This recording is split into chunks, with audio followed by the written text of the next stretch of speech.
اللہ سے ڈرنے والے پرہیزگار متقی لوگ، ان کو اللہ پاک جنت کے بالا خانوں میں سکونت عطا فرمائے گا۔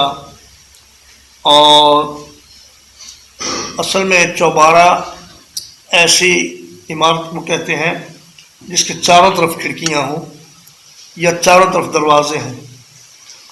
فرمایا جنت کے ایسے چوبارے ہوں گے کہ جن کا باہر والا حصہ اندر سے نظر آئے گا اور اندر والا حصہ باہر سے نظر آئے گا، اور یہ ان لوگوں کے لیے ہے جو اللہ سے ڈرنے والے ہیں۔ فرمایا اعدت للمتقین، جنت پرہیزگاروں کے لیے تیار کی ہے اللہ نے۔ اس سے یہ بھی معلوم ہوا کہ جنت کے غرفے اور جنت کے بالا خانے اور جنت کے محلات وہ تیار ہو چکے ہیں، ایسا نہیں کہ وہ بعد میں ہوں گے۔